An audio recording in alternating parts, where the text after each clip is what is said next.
이렇게 지도를 보시면 미얀마가 그 국토 면적이 작은 나라는 아니에요. 그리고 그 중국과 가장 인접해 있고 이 지리적 위치 때문에 중국이 미얀마를 우호적인 관계로 지금 맺고 있는 상황입니다. 앞에서 이제 그 민족이나 여러 가지 이제 구성에 대해서는 간단하게 나눴기 때문에 이제 일단 바로 이제 자료로 넘어가겠습니다.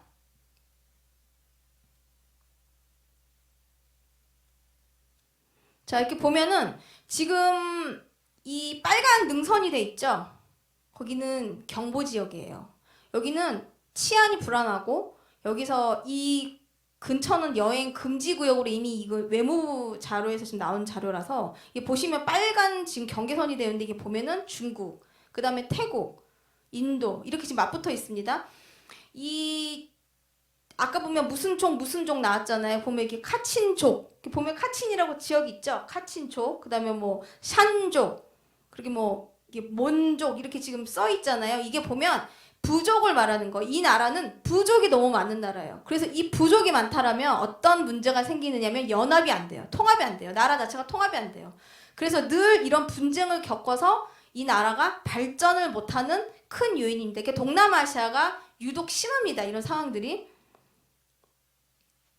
예, 보시면 이제 이 우측에 이제 그림이 떴습니다. 이 지도를 보시면 카친주, 그 다음에 샨주, 샤가인주 이렇게 뭐 여러 가지 주와 구와 나눠져 있는데, 이번에 그 로힝야족이 문제가 됐던 게 이 라카인주예요. 그러니까 샤가인 구부터 이 가운데 라인으로 들어오는 만달레이, 마게이, 바고구는 양공구까지 해서는 그 미얀마의 중심 도시라고 보시면 되고, 그 외곽으로 뭐 라카인주, 뭐 에와와디구 뭐 이런 쪽은 소수 민족이 사는 그쪽 주나 구가 되고, 그 다음에 카친주, 샨주 이쪽은 이제 중국하고 인접해 있는데, 이곳은 어떤 문제가 있냐면 마약하고 문제가 많습니다. 실질적으로. 자, 이 나라는 설명을 보셨지만 불교가 88% 이상이에요. 기독교가 6%, 그 다음에 이슬람교가 4%, 토속 신앙이 뭐 이제 정령 믿거나 주술적인 것을 많이 믿기도 하는데 그런 것이 2%인데, 이들이 믿고 있는 불교 자체도 실제 그 토종 불교는 아니에요. 왜냐면 이 태국이나 미얀마나 이런 동남아시아에 있는 불교 국가들이 대부분 보면 이 불교를 어떠한 국가를 건축하기 위해서 토대를 만들려고 해서 종교를 가지고 왔기 때문에 이 불교 자체가 실질적으로 그렇게 정통 불교는 아니다. 그럼 어떤 것이냐? 그럼 불교랑 이 나라에 필요한 어떤 상황을 접목을 시켜서 불교화한 겁니다. 그래서 이 불교가 88%라는 것을 보시면 어떤 것을 보시냐면 이렇게 종교인이 많다라고 보시면 돼요. 종교인도 많고 이 불교가 하는 역할도 이 사회에서 어떤 교육기관의 역할을 한다든지 아니면 인성 양육하는 뭐 어떤 기관으로 활동을 한다든지 이런 식으로 나라에서 인정을 많이 받았어요. 그렇지만 이 불교가 인정을 많이 받았을 때 어떤 문제가 생기냐면 승려들도 부정부패가 심합니다. 그래서 태국은 승려들이 되게 비만이 많아요. 그 나라도 못 먹고 못 사는 나라인데 비만이 많다라는 것은 이 나라가 불교 국가이면서 승려가 어느 정도냐면 거의 고위급 공무원이라고 생각하시면 돼요. 지위적 위치가 높다 보니까 이들의 꿈이 승려인 사람도 있어요. 실질적으로. 그래서 이제 이렇게 그 기본적 미얀마의 토대는 불교가 되다 보니까 이 불교가 어떤 정치 이념도 되고 국가를 세우는 어떤 질서의 개념, 건립 이념도 되고, 또한 이 나라를 그 통치하는데 이 불교의 정신이 들어가 있기 때문에 이 종교와 사상이 가장 큽니다. 이 나라는. 자, 어떤 일이 있었냐면 얼마 전까지 이 그 미얀마의 쿠데타 사건이 일어나기 전에는 사실은 그 아웅산 수지의 어떤 상징성도 있지만 사실 민주주의 바람이 들어갔어요. 안 들어간 건 아니에요. 왜 들어갔냐면 먹고 살기 힘들었어요. 쿠데타가 그 전에 한번 일어났었죠. 그때도 군부가 장악을 했을 때 군부가 그 실권력자로서 이 그 대통령이 아니라 군부가 이 나라를 통치하다 보니까 이들이 통치하는 게 거의 폐쇄적인 것, 그리고 서방의 어떠한 기술이나 이런 자본력을 받아들이지 않았던 거죠. 그러다 보니까 이들이 상대적으로 가지고 있는 자원력은 많으나 발달은 못해서 상당히 빈민국으로 살았다는 점입니다. 그래서 이들이 했던 것이 뭐냐면 이제 경제가 실패하게 되는 거예요. 군부가 통치했던 경제 체제가 실패가 돼서 민심이 흉흉해서 그래서 한 번 정권이 넘어간 거지, 실질적으로 이 민주주의 그 토대가 됐던 아웅산 수지 그 정당이 이수를 했다고 해서 그 정당에 있는 정당이 힘이 있었던 건 아니에요. 겉은 아웅산 수지의 정당이 있었지만 그 내면으로는 실제적으로 군부가 장악을 하고 있었어요. 그래서 이게 사회주의가 혼돈하기 시작합니다. 그러니까 이들의 심령이 어떻게 되면 공허한 상태가 되는 거예요. 그러니까 이들이 믿었던 신, 이들이 믿었던 군부, 이들이 믿었던 그 모든 것들이 이들한테는 이 배고픔을 해결해 주지는 못했던 거예요. 그래서 이들이 이제 새로운 삶을 모색하기로 시작합니다. 그래서 이들이 들어갔던 그 복음들이 조금씩 꼽히기 시작했어요. 그 실질적으로 이 나라에 지금 복음률이 6%밖에 안 되지만 이 6%가 지금 어느 쪽으로 그 구성이 되어 있냐, 분포가 되어 있냐면 사실 소수민족한테 있어요. 본 그 버마족에 있는 80%가 넘는 버마족에는 실제 복음이 들어가지 않았어요. 왜냐면 이들이 먹고 사는 거에 대해 큰 문제는 없거든요, 이 나라에는. 그래서 지금 문제는 소수민족, 민족의 어떤 인권 탄압이나 이런 문제가 많기 때문에 복음이 그쪽으로 좀 들어가고 있어요. 자, 이게 이제 미얀마의 전체적인 이제 그림을 보시면 되는데, 그럼 이 나라는 어떻게 선교 사역이 이루어지고 있느냐? 가장 어렵다고 합니다. 불교 국가가 너무 어렵대요. 브루나이, 그 브루나이 아시죠? 그 산유국이에요. 동남아인데 아주 손가락 점 같은데 이 나라에는 그 산유국으로서 기름이 너무 나니까 그냥 퍼져요. 그 집도 줍니다. 차도 줍니다. 이들은 뭐 병원 가는데 돈이 안 들어요. 그리고 집에 차를 3대씩 주다 보니까 이들은 대중교통 수단을 이용하지 않아요. 그래서 이 나라는 대중교통이 그렇게 발달되지 않았어요. 그런데 이 나라가 무엇을 하느냐? 말레이인을 우대하는 정책을 씁니다. 이게 보면 동남아시아에 전반적으로 흘러가는 모태가 뭐냐면 소수민족, 그러니까 민족주의 사상이 상당히 높아요. 소수민족은 탄압하고 자족에 있는 민족은 더욱더 그들한테 더욱더 자비로운 정책들을 많이 펼쳐서 그들에게 우대한 정책을 많이 쓰고 있는 거예요. 그래서 브루나이 같은 경우에는 소수민족이 누릴 수 있는 게 없어요. 대한민국인이 들어가서 산다. 그 나라에 들어가서 누릴 수 있는 게 복지가 아무것도 없어요. 그 복지국가 1위인데도. 이 나라도 마찬가지예요. 그러니까 불교가 사상과 생활과 어떤 밀접한 관계, 나라와의 이념, 어떤 경제까지도 이 불교가 토대가 되었는데 이번에 이제 그게 실패가 된 거죠. 실패가 돼서 그 이제 사회주의를 받아들이기로 합니다. 이제 그것은 이제 제가 다음 편에 나눌 텐데요. 그 자세한 내용은 왜 나눠야 되냐면 두 나라를 제가 비교해 드릴 거예요. 비교해 드리고 이 나라가 어떻게 발전하게 됐는지를 정확하게 보여줄 수 있는 포인트가 있습니다. 그리고 이 나라는 영국 식민지에 있었어요. 그리고 이 영국과 1차, 2차, 3차의 전쟁을 치르면서 그 영국인에 대한 그 반감이 상당히 심합니다. 이 나라가. 그래서 이 나라에 왜 복음이 안 들어갔냐. 전체적으로 보면 영국 식민지 상태였을 때 종교를 계속 개종을 해라, 바꿔라, 계속 그러한 어떠한 좀 주체적으로 주입을 하니까 이들이 이제 더 싫어진 거예요. 만약에 이때 영국이 조금 온화하게 이들한테 좀 유한 정책을 좀 폈더라면 이들이 더 복음을 받아들이지 않았을까, 이제 그런 아쉬움도 있는데 영국이 하는 일이 늘 그래요. 그 인도도 마찬가지예요. 인도도 중국하고 경계선 싸움 있잖아요. 그것도 왜 싸움인지 아십니까? 사실 영국이에요. 영국 개입된 거예요. 왜 영국이 개입됐냐면 영국이 식민지화 했을 그 당시에 인도와 인도네시아 이런 동남아시아에 있는 나라들의 모든 식민지를 영국이 안 하는 데가 없어요. 그러다 보니까 어떤 일이 생기냐? 인도하고 중국하고 경계선이 맞붙어 있는데 여기서 지금 애매한 경계선이란 말이죠. 근데 그거를 양국 간에 협의해서 어떤 그 경계선을 지은 게 아니라 영국이 그냥 임의대로 질러버렸어요. 경계선을. 그래서 작년에도 보면 막 인도 막 침 뱉었다고 막 싸우고 막 여러 사건이 있었죠. 그 사건이 그렇게 벌어진 거예요. 영국이 보면은 식민지 됐던 나라들은 보면 이를 박박 깔아요. 이를 박박 까니까 복음이 절대 들어가지 않는 거예요. 그 이 나라는 일방적인 뭐 설교나 성경 공부나 이런 전도를 하면은 복음이 절대 안 들어가는 나라예요. 왜냐면 완고한 나라예요. 이 나라는 특징적으로 고집이 세다라는 민족성의 평가가 있어요. 그리고 이제 이 나라에서는 그럼 어떻게 이 사역을 열어갈 것이냐. 그러니까 선교사님들이 그러시는 거죠. 예수 그리스도의 삶, 그 삶의 섬김의 구현을 그들한테 보여줘야 되는 거. 그들한테 보여주는 게 뭐예요? 자기들한테 필요한 거를 줘야 되는 거예요. 그래서 이 나라에는 학교나 또는 우리나라 같은 경우 이제 뭐 도로를 건설해 준다든지 아니면 어떠한 기업이 들어가서 일자리를 구현해 주는데, 그래서 이 나라는 우리나라 그 비즈니스맨들이 많이 들어가 있습니다. 비즈니스맨들이 가서 그 어떤 사업을 하면서 그 여러 가지 이들한테 이제 구제 사역을 하는데, 그 비자는 이렇게 그 목사나 이런 걸로 들어갈 수는 없어요. 이 나라도 불교 국가이기 때문에 들어갈 때는 비즈니스 비자로 들어갑니다. 자, 아까 두 가지 제가 나라를 비교해 드린다 그랬습니다. 베트남과 미얀마. 이 베트남도 보면 사회주의라고 돼 있는데 이 나라도 원래는 아시다시피 공산주의 국가였어요. 근데 어떻게 이 나라가 사회주의가 됐냐면 똑같아요. 배고팠어요. 이 나라가 그런다고 해서 베트남 같은 경우는 그렇게 뭐 자원이 많은 나라는 아닙니다. 그렇지만 너무 배가 고픈 거예요. 배가 고픈데 해결이 되지 않아요. 그래서 이 나라가 문을 열기 시작합니다.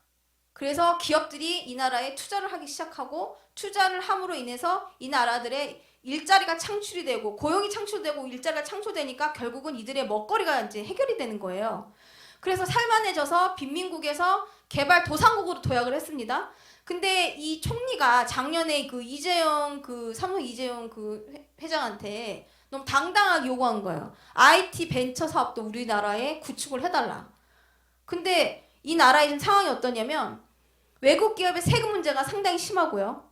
그 다음에 그 나라에서 벌었던 돈을 송금을 차단시켰어요. 그리고 행정 처리가 너무 늦어요. 그러니까 무슨 그 어떤 공사적인 일을 하려면은 이 인허가 시비가 늘 붙는 거예요.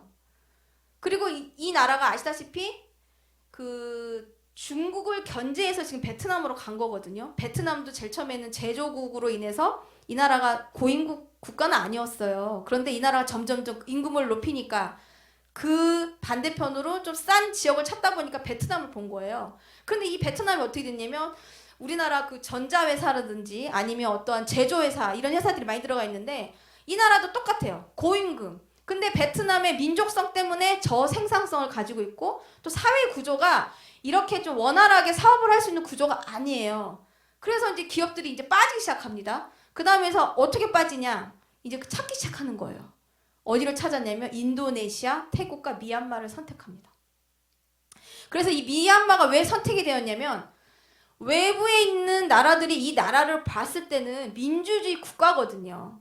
근데 왜 이 나라로 가게 되었느냐? 이미 공산주의 국가인 중국, 이미 베트남, 이미 겪을 대로 겪은 기업들이 많아요. 그 중국도 제일 처음에는 어떤 우리나라의 사업이 그 나라에 들어가면 단독으로 절대 주지 않습니다. 국영 기업이 붙어요. 붙어서 합작으로 들어가지 절대 어느 한 나라의 국영 그 자국적인 사업으로 들어가지는 않아요. 베트남도 똑같은 형태예요. 그러다 보니까 미얀마도 아까 말씀드렸잖아요. 너무 배고프다 이 나라도. 이 나라도 민주주의가 이제 시작되니까 이제 제조국 있는 나라들이 이제 이 민주주의 국가에서는 그래도 사업을 하기가 쉽거든요. 그래서 이제 관심을 돌려서 이제 미얀마로 갔는데 미얀마가 특혜를 줍니다. 5년간 법인세를 면제해주고 토지 임대 기간을 최소 50년간 줍니다. 그냥 땅을 그냥 무상으로 지원하고요. 그 다음에 기업의 이익금을 본국으로 송금할 때 보장을 해줍니다. 그러니까 베트남처럼 차단시키지 않아요. 그 다음에 외국인 투자 총괄 부서를 설치합니다. 그래서 행정 절차를 간소화하기 시작했어요. 그래서 미얀마에 많이 들어가 있어요. 어떤 나라냐? 옷. 우리가 입는 옷 있잖아요. 이거 보시면 옛날에는 베트남이었는데 요즘 미얀마 되게 많아요.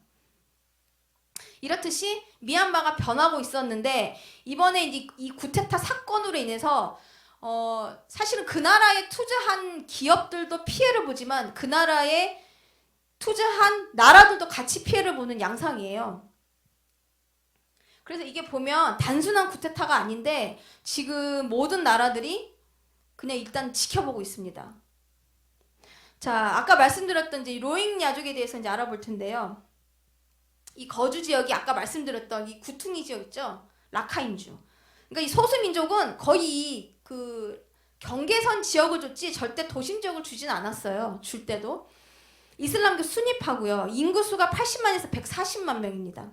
그리고 이들이 어떤 차별 정책을 폈냐면 시민권을 박탈시키고, 그러니까 무국적자로 만들어버리고 산하를 제한시켰습니다. 이거는 중국하고 똑같아요. 중국의 지금 문제 시대는 그 인권 탄압의 문제 있죠. 위구르족도 똑같거든요. 산하 제한시키고 2명 이상 나오면 그냥 수용소 데려가잖아요. 그리고 시소시키고. 여기서도 똑같아요. 2자녀 초과 시에는 최대 징역 10년. 그리고 이동 제한을 줍니다. 허가 없이 타 지역을 이동 시에는 최대 징역 10년형. 그 다음에 여기는 종교 개종을 강요했어요. 이슬람족은 되게 단호한 민족이에요. 절대로 이렇게 쉽게 그 개종을 하는 나라가 아니에요. 그러니까 불교 국가 같은 경우에는 자기들이 배고팠을 때 자기 입에 먹을 것을 주면 바꾸기도 해요. 덜어는. 근데 이슬람은 그러지 않아요.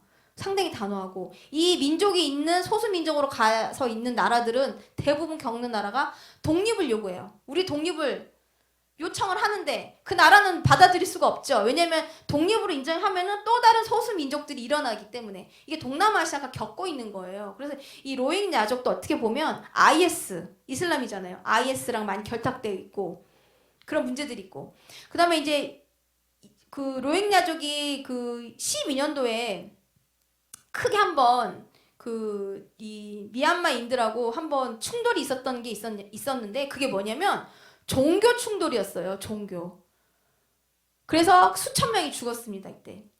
그래서 지금 이쪽 미얀마에서는 어떤 정책을 펴냐면 이들이 이렇게 다른 쪽으로 이주하는 거에 대해서 그렇게 막지를 않아요. 난민들이 가는데 그냥 길을 열어줍니다. 길을 열어주는데 가장 머리 아픈 나라가 이슬람을 믿고 있는 나라, 특히 말레이시아. 거기서 골머리 썩는 거죠, 이제. 자, 이런 것입니다. 로힝야족에 대한 주변국 입장이 이런 거죠. 미얀마 군부에서는 추방해야 될 방글라데시인이고 불법 이민자다. 그리고 태국은 지원할 수 있으나 수용할 수 없다. 말레이시아는 사회 불안 유발을 가능성이 높아서 봐줄 수 없다. 인도네시아도 봐줄 수 없다. 방글라데시는 미얀마 정부는 난민 대책을 세워라. 왜 방글라데시만 이렇게 유하게 얘기를 하냐면 로힝야족이 사실은 방글라데시인이잖아요. 방글라데시인이 어떻게 이렇게 미얀마로 오게 되었냐면 영국 식민지였을 때 영국이 이 버마족을 견제하기 위해서 분리 정책을 쓴 거예요. 그 분리 정책을 어떻게 썼냐면 다수인의 버마족을 누르기 위해서는 소수 민족을 들여와서 그들에게 중간 관리, 그러니까 중간에 어떤 계급을 줌으로 인해서 이들을 누르는 정책을 썼던 거예요. 그래서 이 미얀마가 영국이랑 이를 박박 가는 이유가 그 당시에 차별 정책을 썼었어요. 그러니까 로힝야족이 제일 처음부터 이렇게 차별을 겪었던 민족이 아니었던 거예요. 이게 지금 보면은 이제 미얀마의 이제 역사인데요. 이 바간 왕조 때 아까도 영상에 보셨지만 11세기 때 이 바간 왕조에 의해서 이 불교가 정착화가 됩니다. 그러니까 다른 나라는 어떠한 이방 민족의 여인을 왕으로 채택을 함으로 인해서 결혼을 통해서 그 나라의 어떤 문화나 그 나라의 종교가 들어갔다면 이 나라는 너무나 많은 민족이 있다 보니까 연합이 안 되고 통합이 안 되는 거예요. 그래서 왕이 자체로 그냥 불교를 받아들였어요. 정책을 쓰기 위해서. 그래서 그때부터 이 바간 왕조 때부터 왔던 불교의 정책이 결국은 국가 종교로 발전되면서 이게 어떤 국가의 토대가 된 거죠. 자, 이게 보시면 이제 버마족하고 로힝야족의 역사가 나옵니다. 아까 그 앞면과 이제 뒷면하고 연결성이 있는데 이제 앞면을 설명하자면 시간이 너무 오래 걸리기 때문에 이제 바로 넘어가겠습니다. 이게 제일 처음에는 영국에서 식민지 했을 때 이 버마는 원래 인도의 한 주로 병합이 됐다가 다시 이 영국령으로 들어가면서 버마로 변경이 됩니다. 그래서 미얀마인들은 실제 버마라고 하는 것을 되게 싫어해요. 자기네들이 그 이전부터 썼던 미얀마르 이런 말을 국가로 썼기 때문에 이런 미얀마로 이제 개명을 했을 때도 결국은 이 정신이 들어간 거예요. 그리고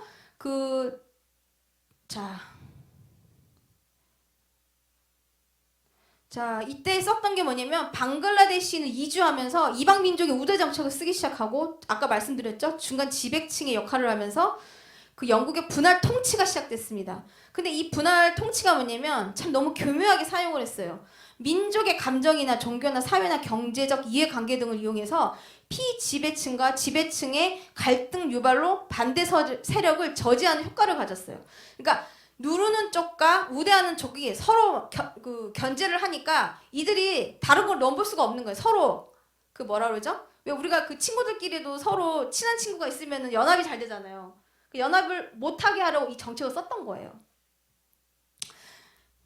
그 다음에 그 일본이 그 진주만 전쟁 이후에 이 버마족의 식민지하기 시작하는데 그때 버마인은 일본 제국주의를 통해 빼앗긴 영토, 그 로힝야족의 영토나 이런 것들을 탈환하기 시작합니다. 그래서 그 아웅산 장군이 언제 이분이 훈련을 받았냐면 실질적으로는 이 일본의 제국주의 안에서 그 안에서 이분이 그 정권하는 훈련을 받은 거예요. 그래서 지금의 현재 그 군부의 모태가 사실은 아웅산 장군이 그 당시에 어떠한 독립의 모태로 만들려는 그 군부의 기본 토대가 사실은 아웅산 장군이 그 토대인 거예요. 그러니까 지금 군부가 새로 만들어진 토대가 아니라 아웅산 장군 시대 때 만들어진 그 군부가 지금까지 이어지지만 서로 이해관계가 다름으로 인해서 암살당하고 또 새로운 그 기존에 있던 어떤 새로운 인물이 이제 부각되기 시작한 거죠. 이 보면은 미얀마가 상당히 많은 전쟁을 치렀어요. 그리고 영국과 미얀마가 이제 그 독립을 했을 때 백룸 조약이라는 것을 체약을 합니다. 이것은 소수민족을 보장을 해주겠다예요. 그런데 네임 장군은 절대 그렇게 할 수가 없죠. 이분은 모든 조약을 무효화하기 시작했습니다.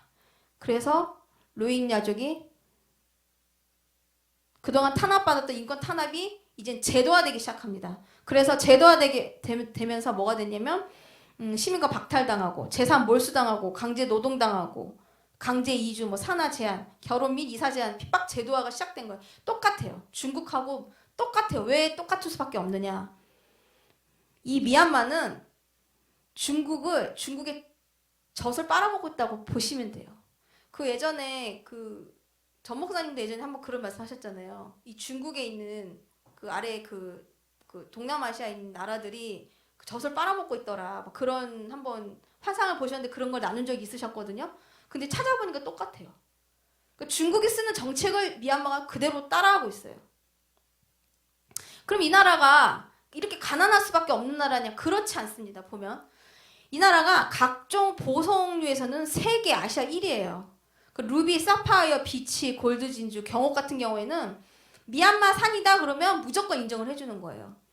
근데 이 채굴 환경이 열악하다 보니까 뭐 까르띠에르 같은 경우에는 이 나라에 그 보석류를 수입하지 않겠다. 너무 열악하니까. 그리고 티크라는 아까 목재 아까 보셨죠? 그게 되게 올고준 나무예요. 이 나무가 유분이나 실리카나 고무 성분이 있어서 내구성이 상당히 좋대요. 근데 이런 나무가 없대요. 다른 나라에는. 근데 이 나라에는 이 나무가 자라고 있기 때문에 이것만 수출해도 먹고 사는 거예요. 그리고 세계 5위 쌀 수출국. 그 산모작 뒤돌아서면 쌀이 자라더라. 그 나라가 미얀마. 그리고 물이 풍부한 나라입니다. 물이 어느 정도로 풍부하냐면 오죽하면은 그 중국의 11배라는 말이 있어요. 그 정도로 물이 많은 나라예요. 그리고 이 나라는 에너지 수출국이에요. 천연가스 및 석유회사. 그래서 BP사라고 있습니다. BP사가 어떻게 보면 대부분 이게 중동의 석유 그 에너지 회사라고 생각하는데 실질적으로는 1853년에 이 양곤에서부터 이게 수입이 되기 시작한 거예요. BP사가. 그래서 대부분 사람들 중동에서 시작된 BP사 아니에요 하지만 아니에요. 미얀마에서 시작했어요. 그러니까 미얀마가 가지고 있는 자원이 너무 많은 거예요. 그리고 이 나라는 노동력이 풍부합니다. 그리고 제조 그 국가에서 봤을 때는 값싼 노동력 때문에 실질적으로는 의료 제조 뭐 봉제 산업이나 뭐 우리나라 특히 방호복 그걸 만든 나라가 이 나라예요. 그래서 이 나라는 점점 제조 물량이 늘어나고 있는데 뭐가 문제냐면 인프라가 부족해가지고 이 나라는 뭐 재단을 할 수 있는 능력이나 이런 게 없어요. 그냥 물량을 주면 그냥 박음질만 하는 나라예요. 그러니까 가난한 나라가 아니라는 거예요. 이 나라가 가지고 있는 게. 그런데 그럼 이 나라는 어떤 특성을 가지고 있느냐? 완고하고 민족주의가 강한 미얀마. 그러니까 이 나라는 성이 없어요. 그냥 이름만 붙여서 삽니다. 성이 없는 나라예요. 길 가다가 이 사람이 금요일날 태어나면 그 사람 그냥 금요일 이름을 지을 수 있는 거예요. 남자 앞에는 우라는 명칭을 붙이고. 그러니까 이름 짓기가 너무 쉬운 나라. 두 번째는 독자적 시차가 있어요. 그러니까 통상적으로 우리가 그 오고 가고 세계를 오고 가고 할 때 어떠한 그 통용되는 시차가 있잖아요. 이 나라는 그렇지 않아요. 30분의 격차를 둡니다. 북한하고 똑같아요. 그리고 이 나라는 미터법을 사용하지 않아요. 미터법을 사용하지 않는 나라가 세 나라 있죠. 미국, 미얀마, 그다음에 나이베리아, 아프리카 한 나라가 있습니다. 이 세 나라가 안 쓰는데 이 나라도 똑같아요. 이 나라는 그만큼 완고하고 독자성을 강조하는 나라예요. 그래서 이렇게 보면 다민족 국가여서 종교로 이제 나라를 통합하려 했으나 종교인의 지위 상승과 부정부패와 내정 간섭이 너무 심해져서 그 통합이 되지 않았고, 그런데 그 사이에 식민지가 들어와서 식민지로 인해서 이 나라가 탄압을 겪고, 그 다음에 식민지를 독립을 하고자 군부 통치가 일어났으나 결국은 고립되는 정책과 부정부패와 이로 인해서 경제 실패가 됩니다. 그리고 이제 모든 각 기관이 부정부패로 이미 심한 태국, 미얀마, 라오스 이런 나라들은 부정부패로는 세계에서 손꼽힐 정도예요.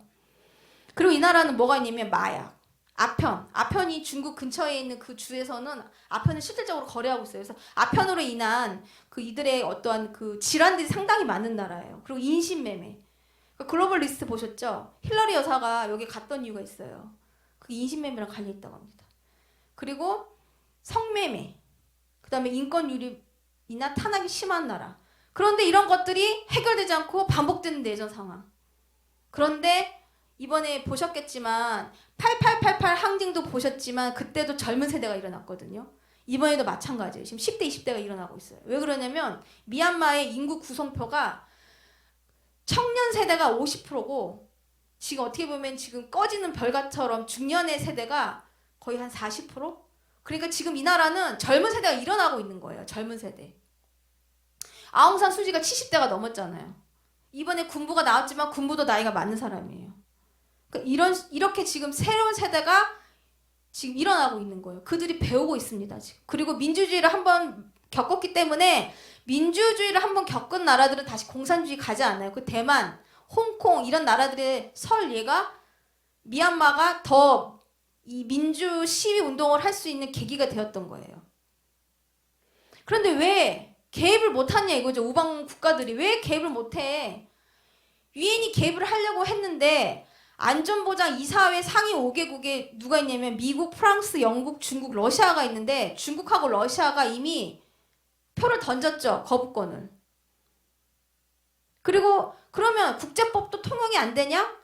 그것은 민주주의 국가에서만 가능한 일이지 이런 그런 공산주의 국가, 사회주의 국가에서는 절대로 통용되지 않고 국가 국내법으로만 적용을 받는다고 합니다.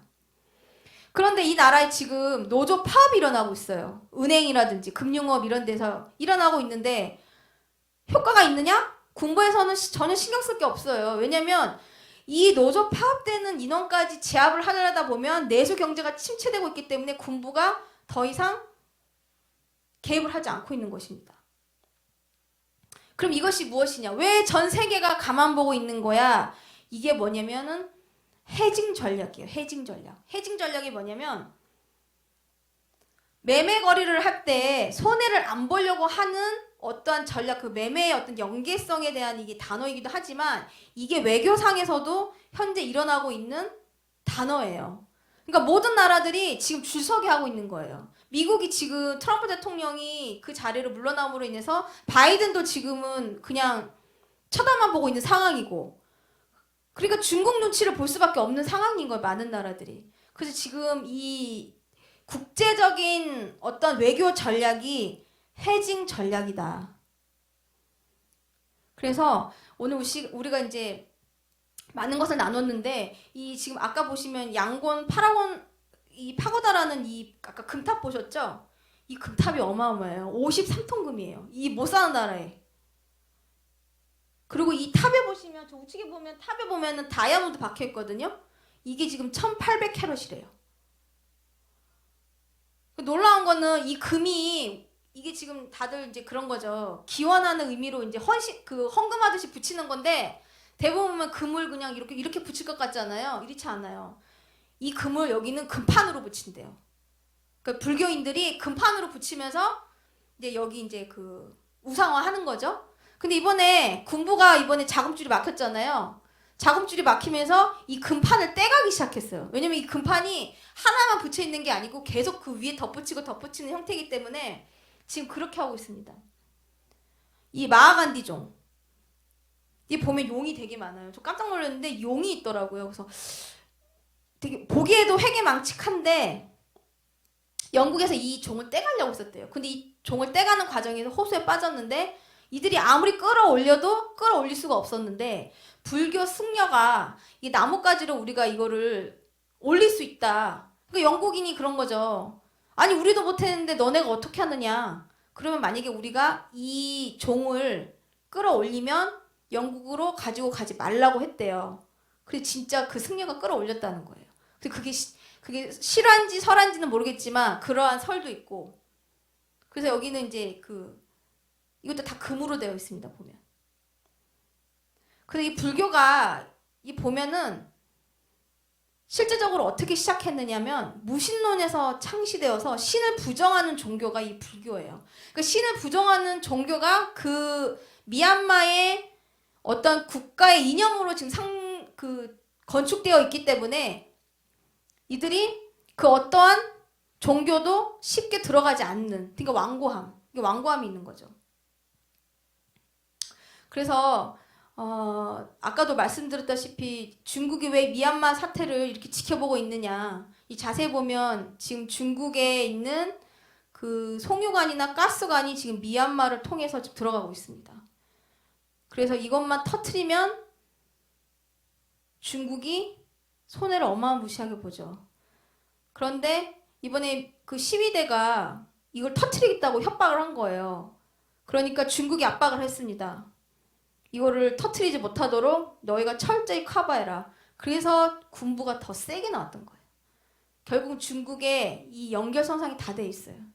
군부한테 자금줄이 되었던 것도 중국이었습니다. 그러니까 미얀마한테 자금줄이 되었던 것도 중국이었고 지금도 똑같은 형태고 이게 연결이 없는 게 아니에요. 중국이 지금 그래 조용한 이유가 있어요. 왜냐면 개입을 하면 바로 지금 이 가스전하고 이 송유관 이 두 가지를 폭발하겠다 했거든요.